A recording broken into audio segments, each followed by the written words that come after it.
2024లో paper లీక్లు అవకతవకలకు సంబంధించిన పిటిషన్లను విచారించిన supreme court మంగళవారం నేషనల్ టెస్టింగ్ ఏజెన్సీ కేంద్రాన్ని తీవ్రంగా మందలించింది.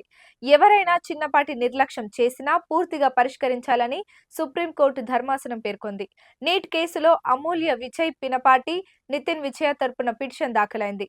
నీట్ పేపర్ల లీకేజీపై విచారణ జరిపించాలని పిటిషన్లు కోరాయి. ఈ కేసును జూలై 8న సుప్రీంకోర్టు విచారించనుంది. లక్షలాది మంది చిన్నారులకు సంబంధించిన అంశం కాబట్టి అక్రమాలు జరిగాయా అనేది పరిశీలించాల్సిన అవసరం ఉందని సుప్రీంకోర్టు వ్యాఖ్యానించింది. ఎన్టీఏ సకాలంలో తగిన చర్యలు తీసుకుంటుందని ఆశిస్తున్నామని కోర్టు పేర్కొంది. ఈ పొరపాటు వల్ల ఎవరైనా వైద్యులైతే సమాజానికి ఎంత హానికరమో ఆలోచించమని కోర్టు పేర్కొంది. కాగా సుప్రీంకోర్టు నేషనల్ టెస్టింగ్ ఏజెన్సీ కేంద్రం నుండి 2 వారాల్లో సమాధానం కోరింది. నితిన్ విజయ్ తరపు న్యాయవాది మాట్లాడుతూ పరీక్ష ఇలా ఉంటే డాక్టర్ ఎలా అవుతారని ప్రశ్నించింది. గ్రేస్ మార్కులో ఎన్టీఏ తన తప్పును అంగీకరించిందని పిటిషన్ తరపు న్యాయవాది తెలిపారు.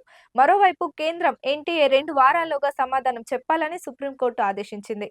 పిటిషనర్ ప్రకారం ఈ రోజే ఉత్తర్వులు ఇవ్వలేమని చెప్పారు. ఎవరైనా 0.001% నిర్లక్ష్యం వహిస్తే పూర్తిగా పరిష్కరించాలని కేంద్రానికి ఎన్టీఏకు సుప్రీంకోర్టు సూచించింది. పిల్లలు పరీక్షకు సిద్ధమయ్యారు. వారి కష్టాన్ని మనం మర్చిపోకూడదని సూచించింది. నీట్ యూజీకి వ్యతిరేకంగా దాఖలైన పిటిషన్లను వివాదాస్పద వ్యాజ్యంగా పరిగణించవద్దని కేంద్రానికి ఎన్టీఏకు కోర్టు తెలిపింది. పరీక్ష నిర్వహణలో ఏదైనా పొరపాటు జరిగితే అంగీకరించి సరిదిద్దుకోవాలని కూడా సుప్రీంకోర్టు 2 సంస్థలను ఆదేశించింది.